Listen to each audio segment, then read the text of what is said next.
नमस्कार, मैं उनिशा और आप देख रहे हैं 24india.news। दिल्ली हाई कोर्ट ने नेटवर्क मार्केटिंग से जुड़े हुए लोगों को दी है एक बड़ी सौगात। चलिए जान लेते हैं विस्तार से।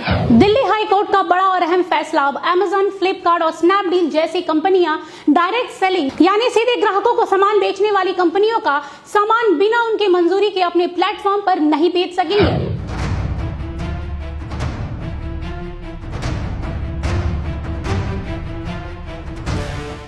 जी हाँ, बिल्कुल सही सुना आप लोगों ने। दिल्ली हाई कोर्ट ने ई कॉमर्स कंपनियों को ऐसा करने से रोक दिया है।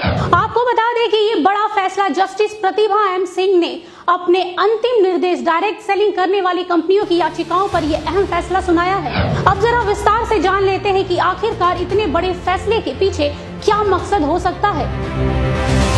दरअसल इन कंपनियों ने आरोप लगाया था कि उनके ब्रांडों के उत्पादों को ई कॉमर्स कंपनियां अपने प्लेटफॉर्म पर सस्ती दरों पर बेच रही है, जिससे इन्हें भारी नुकसान का सामना करना पड़ रहा था।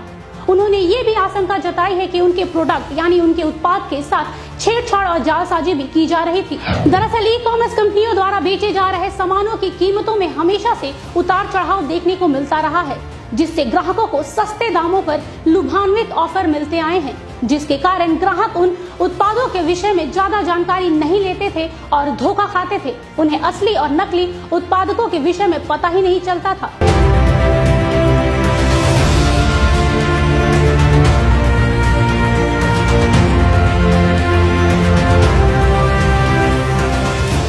लेकिन अब ऐसा नहीं होगा, क्योंकि कोर्ट के फैसले के बाद काफी हद तक ग्राहकों की भी मुश्किलें कम हुई हैं। साथ ही अदालत ने ये भी सख्त निर्देश दिए हैं कि एमवे, ओरिफ्लेम, मोदी केयर जैसी डायरेक्ट सेलिंग कंपनी के उत्पादकों को बेचने के लिए ई कॉमर्स कंपनियों को डायरेक्ट सेलिंग कंपनी से इजाजत लेनी होगी। बिना इन कंपनियों के इजाजत के उनके प्रोडक्ट को बेचना गैर कानूनी माना जाएगा। अदालत ने अपने आदेश में कहा है कि जिस तरह से एमवे, ओरिफ्लेम, मोदी केयर जैसी कंपनियों का नाम, लोगो और प्रोडक्ट की तस्वीरों का गलत उपयोग किया जा रहा था, वो सरासर गलत था। साथ ही एक्सपायरी डेट वाली दवाई, जी हाँ बिल्कुल सही सुना आप लोगों ने, एक्सपायरी डेट वाली दवाइयों पर नए लेबल लगाकर धड़ल्ले से ग्राहकों को कम दामों पर बेचा जा रहा था। इससे ये स्पष्ट रूप से साबित होता है कि उपभोक्ताओं को भ्रमित किया जा रहा था और उनके स्वास्थ्य के साथ एक गंदा मजाक किया जा रहा था। हाई कोर्ट के इस बड़े और अहम फैसले पर नेटवर्क मार्केटिंग से जुड़े लोगों को काफी हद तक राहत मिली है और साथ ही कोर्ट के इस ऐतिहासिक फैसले पर नेटवर्क मार्केटिंग से जुड़े लोगों को काफी खुशी भी मिली है। उनका कहना है कि कोर्ट के इस फैसले से व्यापार में पारदर्शिता आएगी और ग्राहकों को बिना मिलावट के मूल उत्पाद ही मिलेगा, जिससे देश में आर्थिक स्थिरता और व्यापार में बढ़ोतरी आएगी। कह सकते हैं कि नेटवर्क मार्केटिंग से जुड़े लोगों ने हाई कोर्ट के इस फैसले का खुले दिल से स्वागत किया है। वहीं इस पूरे मुद्दे पर खुदरा कारोबारियों के संगठन कैट ने कहा है कि यदि इन बदलावों को ईमानदारी से निभाया जाए तो इस तरह के उत्पादकों के साथ छेड़छाड़ और जालसाजी और कीमतों को प्रभावित करने वाले कदम तथा ई कॉमर्स कंपनियों द्वारा दी जाने वाली अतिरिक्त छूट आदि इतिहास की चीजें हो जाएंगी।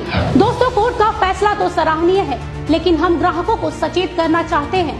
चंद पैसों की लालच और लुभान्वित ऑफर से आप लोग प्रभावित ना हो। अगर आप ऐसा करते हैं तो आप अपने अनमोल स्वास्थ्य के साथ खिलवाड़ करते हैं। याद रखिए, जो चीजें आसानी और कम दाम पर मिल जाती हैं, वो कभी हमारे स्वास्थ्य के लिए फायदेमंद नहीं हो सकती। अगर आप किसी भी डायरेक्ट सेलिंग कंपनी का उत्पाद खरीद रहे हैं तो उस कंपनी और उस कंपनी के उत्पाद के विषय में पूरी जानकारी ले तब जाके उसे खरीदे। साथ ही हम ई कॉमर्स कंपनियों से भी गुजारिश करते हैं कि कोई भी डायरेक्ट सेलिंग कंपनी के प्रोडक्ट को अपने प्लेटफॉर्म पर बेचने से पहले उन कंपनियों से इजाजत जरूर ले और साथ ही सरकारी नियमों का पालन करते हुए ग्राहकों को सामान बेचे। याद रखें, ग्राहकों की उम्मीदों के साथ खिलवाड़ करना खुद को धोखा देना है। आज के लिए बस इतना ही। देश दुनिया की तमाम खबरों के लिए देखते रहिए 24india.news। तब तक के लिए मुझे दीजिए इजाजत। नमस्कार।